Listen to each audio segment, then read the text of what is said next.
Hello friends, నేను నా last వీడియోలో చెప్పాను కదా, కోపాన్ని తగ్గించుకోవాలంటే కామ్గా ఉండడం నేర్చుకోవాలని.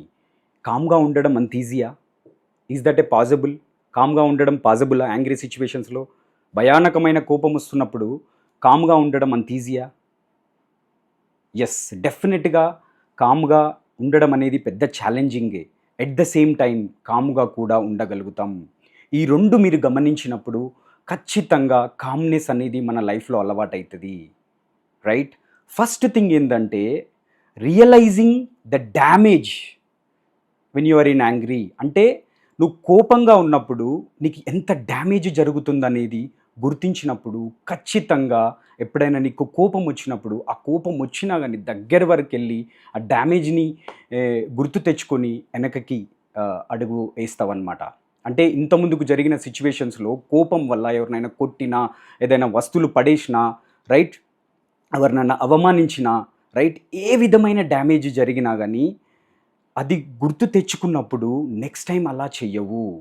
ఈ గుర్తు తెచ్చుకోవడం అనేది మనం కామ్గా ఉన్నప్పుడు, రైట్, మెడిటేషన్ కైండ్ ఆఫ్ సిచ్యువేషన్లో ఉన్నప్పుడు నేను ఎందుకు అలా చేశాను, రైట్, నెక్స్ట్ టైం అలా చేయకూడదు అనే ఒక రియలైజేషన్ ప్రాక్టీస్ చేసినప్పుడు నెక్స్ట్ టైం కోపం వచ్చినప్పుడు ఖచ్చితంగా కంట్రోల్ చేసుకుంటామన్నమాట.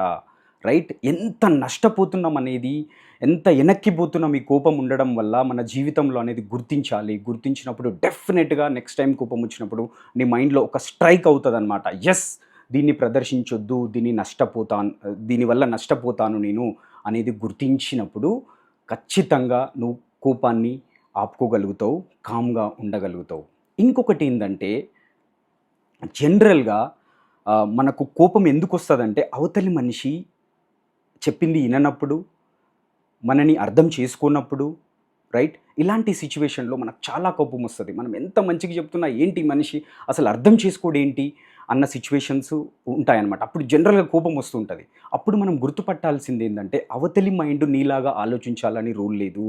అవతలి మనిషి ప్రయారిటీస్ వేరు. అవతలి మనిషి దేనికి ఇంపార్టెన్స్ ఇస్తుండనేది నీకు తెలియదు. సో దానివల్ల నువ్వు ఆవేశం పడడం వల్ల ఉపయోగం లేదు. రైట్? జనరల్గా ఇలాంటి సిచ్యువేషన్స్ ఎప్పుడు వస్తాయంటే జనరేషన్ గ్యాప్ వల్ల. అంటే పిల్లలు చెప్పేది తల్లిదండ్రులకు అర్థం కాదు, తల్లిదండ్రులు చెప్పేది పిల్లలకు అర్థం కాదు. సో అది తెలియక మనం తల బాదుకుంటామన్నమాట. అరే ఎంత చెప్పినా అర్థం కావట్లేదు అనేది. మనం ఇక్కడ అర్థం చేసుకోవాల్సింది ఏంటంటే అరే ఇది జనరేషన్ గ్యాపు, వాళ్ళకి అర్థం కావాలంటే కొంచెం టైం పడుతుంది, వాళ్ళ ప్రయారిటీస్ వేరు అని కొంచెం టైం ఇవ్వాలన్నమాట.